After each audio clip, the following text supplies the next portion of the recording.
everybody. Alright. Mrs. is in the middle of making a morning coffees, and this test is over here is still progressing. It's been interesting. The camera, we've tried this a few times with a few different cameras now. This camera here, this Panasonic 4K camera, will only let me record for 12 hours before it turns off. They've got some sort of, thing in there, programming that stops me from recording any longer than 12 hours on time lapse, which is a bit idiotic, but anyway. So we've got to keep resetting the, just turning it off and on. But the test is going ahead. This test is this new lithium battery here, the Solar King 150 amp hour, with a low volt BMS, restart BMS, and it's got a 40 amp ingle on it. You'll see this full test in the next video. And the battery we're testing after that, I bought this battery over here. Now this battery here, look, these are just, I know some of you think I get stuff for nothing, okay, but we actually have to buy gear, alright? And to test the low volt BMS in this, I'm going to have to do one or two things. Pull the battery apart, bypass the BMS and drain it, which will destroy the battery, or leave it sit for 12 months. And the cost of these batteries, we actually bought this for our camper and it's going in our camper. I'm sorry, but we're not going to be testing the low volt side of this, the low volt BMS, anytime soon. Because they just cost too much money to destroy, there's a grand there, it's just too much. Same as this one here. It's a Greenbank 250 amp hour 12 volt battery. It's got a 80 amp BMS in it. It'll let me draw well over 80 amps, but continuous draw is 80 amps on this battery.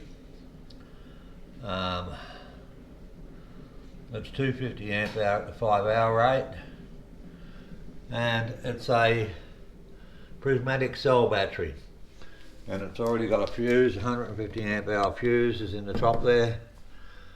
So we're going to be testing that one as well. They retail for just over $1,000 for a 250 amp hour battery. They're in a big heavy steel box. They're about 34 kilos all up for a 250 amp hour battery, which is still pretty light. Alright, I think that one over there weighs about 14 or 15 kilos in that for 150 amp hour. Alright, so anyway, let's go in and have a look at how the house is going. And we have been running the air conditioner as a heater. It's been cool enough to have that on, but not the fire on. So we'll have a look at those logs and call it a video. Hope you enjoy this video, everyone. Bye for now. Okie doke. Hello, everyone. How are we all going today? Let me make sure this is all recording. Yes, it is. Good. All right. So we've seen we got quite a few things happening and some upcoming projects planned.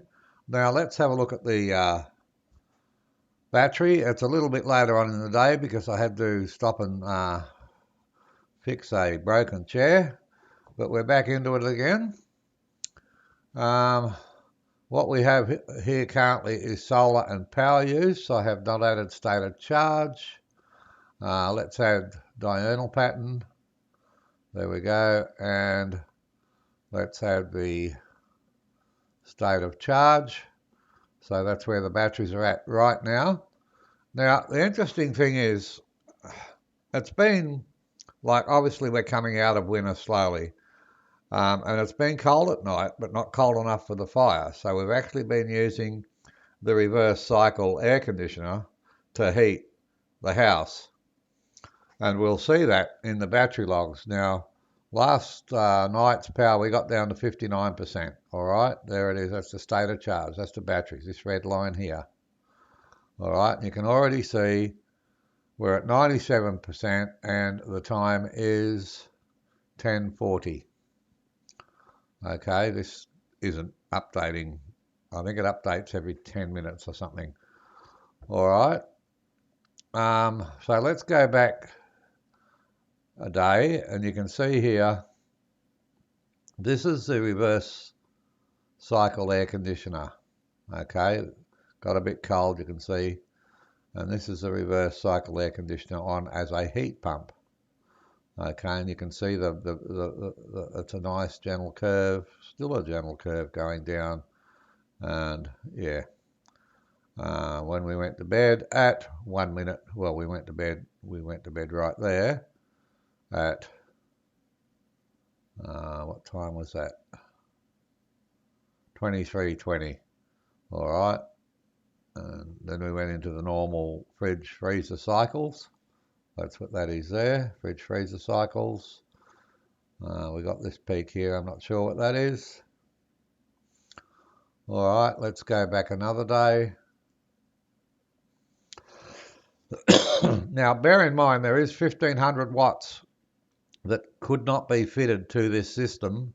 So it's on a, excuse me, it's on a Victron charge controller and just feeding directly to the batteries. So there is power from that. So there's 1500 watts that is not accounted for, but the rest, over 9 kilowatts, is accounted for in this graph here. And you can see very cloudy yesterday. That's what all those peaks are, but we still managed to get full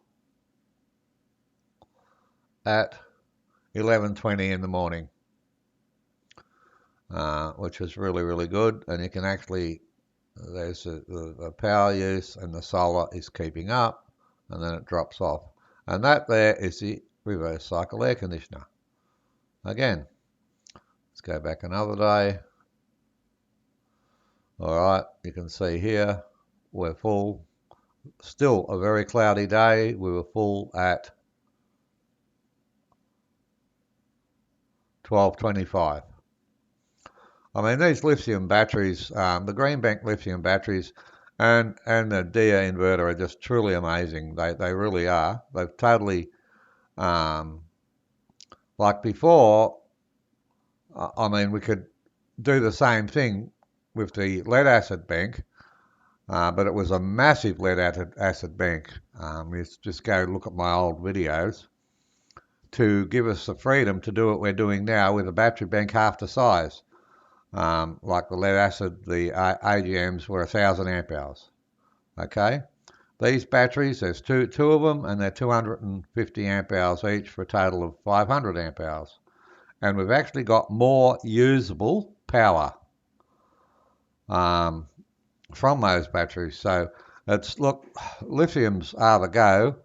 Well, the Greenbank are for me, because they're a nice prismatic cell battery. They're just a lovely battery, and I've had no problems with them. Let's go back another day. And again, you can see there's the reverse cycle air conditioner. And here you can see we were full right there, 11:15 in the morning. And it was a sunny morning. There was no cloud then. It was absolutely brilliant. One more day we'll go back, and that should do us.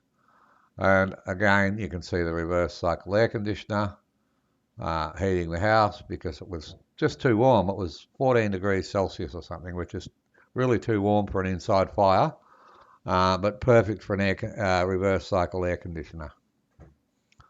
All right. Yeah, I think you can see it there. That might be the washing machine. I'm not sure. Anyway, that was, yeah, it's just chalk and cheese, chalk and cheese. One more day we'll go back. There we go. Very, very cloudy, rainy, overcast day. And we were full at 1300. All right, 1 o'clock, 1 p.m. Amazing. Okay, so let's just pop down here.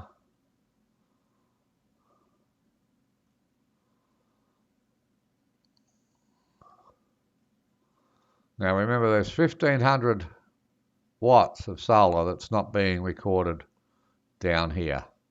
And that's just the way it is, because, you know, this, eventually when these panels all need replacing, then we'll get the panels that just match the inverter, which is why I've done that, got that new panel that I'm testing on the trailer, on the camper trailer. That is going to be, but I want to test it first, you know, but that is going to be a perfect match for this inverter, that Genco solar panel. That what was that, 440 watts? Yeah. Genco solar panel is going to be a perfect match, but I've got to test it all. But you can see everything's absolutely brilliant, and you can see down here, look, we had a sunny day then, we had a sunny day then, partial sun, rain, cloud. That's what this winter's been like. I think it's been a very wet winter. Not so far as, I mean, we have had a lot of really heavy rains, but we've had a lot of sort of really cloudy, drizzly days. You know the ones. I'd just prefer a good thunderstorm and heavy rain any day over that. All right, so, and then we go back to today, which is the 30th. There we go. And that's where we currently are. So that's a quick look at the off-grid house. The Greenbank batteries are, like I said, oh, wow, they're amazing. And a lot of my friends have now got the Greenbanks, and yeah, I mean, they're just amazing. I want to attach to this, remember the emergency one we raced out to a farm because he had no power, and the old bloke, he's a really nice old gentleman, was a bit depressed and you know, a bit upset, and over not having power and the fact that his old system really never ever worked properly. And so we went out and quickly got him up and running, and the electrician went out a few days later, wired the solar in, got everything going there. I'll attach those photos to the finished job for that project. They're just photos shot on his camera. And I'll put a video link into the video that was on that subject. So for those of you that don't know, you can go back and have a look at that video.